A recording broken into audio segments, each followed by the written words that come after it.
একাধিক জায়গায় উত্তেজনা ছড়িয়েছে, কি বলবেন এটা নিয়ে? দেখুন, ভাঙড়ে আমি শান্তি শৃঙ্খলা প্রতিষ্ঠা করতে চাই ভাঙড়ের সাধারণ মানুষকে নিয়ে। এই আহ্বান করেছি ভাঙড়ের 1,26,555 জন আমাকে ভোট দিয়েছিল। তার বাইরে যারা অনেকে ভোট দিয়েছে আমাকে ছাড়া অন্যদের, প্রত্যেকের আমি এখন অভিভাবক তথা বিধায়ক। ভাঙড়ে শান্তি প্রতিষ্ঠা করার দায়িত্ব হচ্ছে আমাদের প্রত্যেকের। এখন খবর পাচ্ছি আইএসএফ এর নাম করে কিছু মানুষজন ব্যক্তিগত স্বার্থ চরিতার্থের চেষ্টা করছে। আজকে আমার এখানে আসার কথা ছিল না, কিন্তু আমাকে তড়িঘড়ি আমার অন্য প্রোগ্রাম কাজ করে এখানে আসতে হয়েছে। আমি আপনাদের ভিডিও ফুটেজও দিয়ে দেবো খুব তাড়াতাড়ি, এখনই দিচ্ছি, যে আমি আমার 13টা অঞ্চল নেতৃত্বদের নিয়ে আমি মিটিংয়ে বসেছিলাম। দীর্ঘক্ষণ ধরে মিটিং করেছি, তাদেরকে কড়া নির্দেশনা দিয়েছি আমি, যে তাদেরকে দেখতে হবে। তারা এটা বলেছে যে তাদের অজান্তি কিছু অসাধু মানুষ আইএসএফ সেজে এই ধরনের অত্যাচার সাধারণ মানুষকে করেছে, যারা তৃণমূলের। বা এটা হয়েছে পারিবারিক অশান্তি হয়েছে, এখন সে আইএসএফ সেজে গিয়ে তার অন্যজনকে মারধর করেছে। আইএসএফ এর নামে দোষ আসছে, এটা মিথ্যা, মানে এটা আইএসএফ কে বুমেরাং করা হচ্ছে। বা এটা ঘটনা ঘটেছে আইএসএফ তৃণমূল করত, ক্ষমতা দেখিয়ে জমি দখল করে রেখেছিল। এখন রাতারাতি সেই লোকটাই যার জমি গিয়েছিল সেও তৃণমূল করতো, কিন্তু এখন সে রাতারাতি আইএসএফ সেজে ওই জমিটা উদ্ধার করতে যাচ্ছে, ফলে একটা ট্যাসেল হচ্ছে, সে আইএসএফ নাকি জমি দখল করতে যাচ্ছে। এই ধরনের একটা অপপ্রচার চলছে। আমি দায়িত্বহীন ভাষায় বলছি, আমি ভাঙড়ের ভোটারদের ভোটে নির্বাচিত হয়েছি আইএসএফ এর কর্মী সমর্থক বামেদের সহযোগিতা নিয়ে।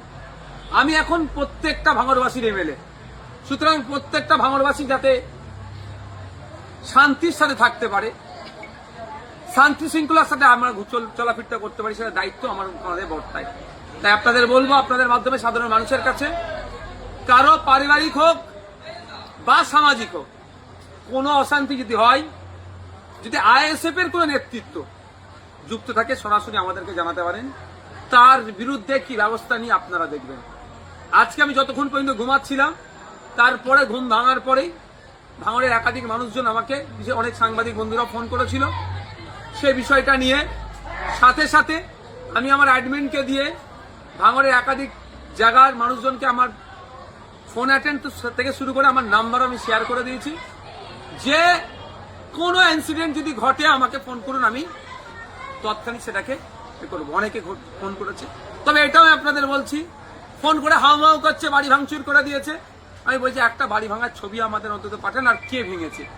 পরে দেখছি বাড়ির ছবি দেয়নি, একটা কলা গাছে দেখে ভেঙে আছে তার ছবি দিচ্ছে। এই ধরনেরও না অপপ্রচার হয়ে যায়, গুজব না হয়, অনুরোধ এটাও আমি করব। ভাঙড়কে শান্তিতে রাখা, ভাঙড়ের সম্মান রক্ষার দায়িত্ব প্রত্যেকেরই, তাই প্রত্যেককে আমাদের এগিয়ে আসতে হবে।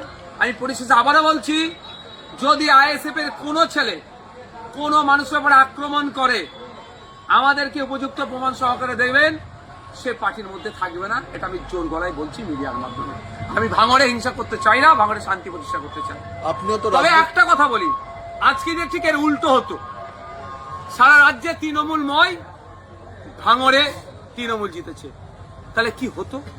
এতক্ষণ 20-50টা লাশ আইএসএফ এর ছেলেদের ফেলে দিত, কিন্তু আমাদের আইএসএফ এর ছেলেরা যথেষ্ট সংযত, ওই হিংসা করেনি। গতবারে নির্বাচনে 2021-এ আপনারাই দেখিয়েছেন পোস্টপল ভায়োলেন্স কি হয়েছে। ক্যানিং পূর্বে ওই শওকত সাহেব নোটোরিয়াস ক্রিমিনাল যে আখ্যাটা কেন পেল? বাড়ি ভাঙে, বাড়ি তো ভাঙচুর করেছে, মাটি তুলে ওখানে পুকুর বানিয়ে দিয়েছে। আমরা কিন্তু হিংসা করিনি, ওই আর করবো না। হিংসা দিয়ে হিংসাকে জয় করা যায় না। রাজ্য জুড়ে আপনিও তো ভোটের আগে প্রচার করেছিলেন, কি মনে হচ্ছে তৃণমূলের এত ভরাডুবির কারণ কি?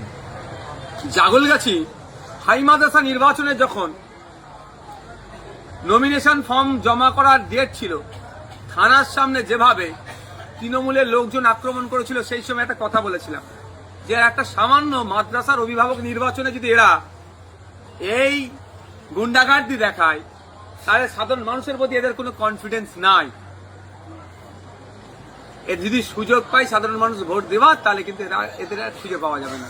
সাধারণ মানুষ সুযোগ পেয়েছে, এদেরকে ধুলোর মতো উড়িয়ে দিয়েছে গণতান্ত্রিক প্রক্রিয়া। আর একটা যেটা বিষয় মানে এই সময় তো বিভিন্ন যেহেতু রাজ্য সরকার নেই তৃণমূল, ফলে বিভিন্ন জায়গা থেকে তো তৃণমূল নেতারা আসছে আপনাদের সঙ্গে যোগাযোগ করতে, তাদেরকে কি সব দলে নেওয়া হবে? দেখুন, অনেকে যোগাযোগ করছেন। আমি এতটুকু কথা বলতে পারি যে আমরা দলে নেওয়ার ক্ষেত্রে বিবেচনা করব তার ব্যক্তিত্ব, তার পাস্ট রেকর্ড, কতটা কি করেছেন, দুর্নীতি যুক্ত না দুর্নীতি মুক্ত, এইসবগুলো বিবেচনা করে অবশ্যই আমরা যারা যদি আইএসএফ এর আদর্শ মেনে আইএসএফ এর ছায়াতলে থেকে হিংসা মুক্ত সমাজ ব্যবস্থা গড়ার যে আমাদের লক্ষ্য, সেই সমাজ ব্যবস্থা গড়তে যদি আইএসএফ পরিবারে আসতে চাই, নিশ্চিতভাবে এটুকু বলে রাখি পজিটিভ আমাদের দিক থাকছে।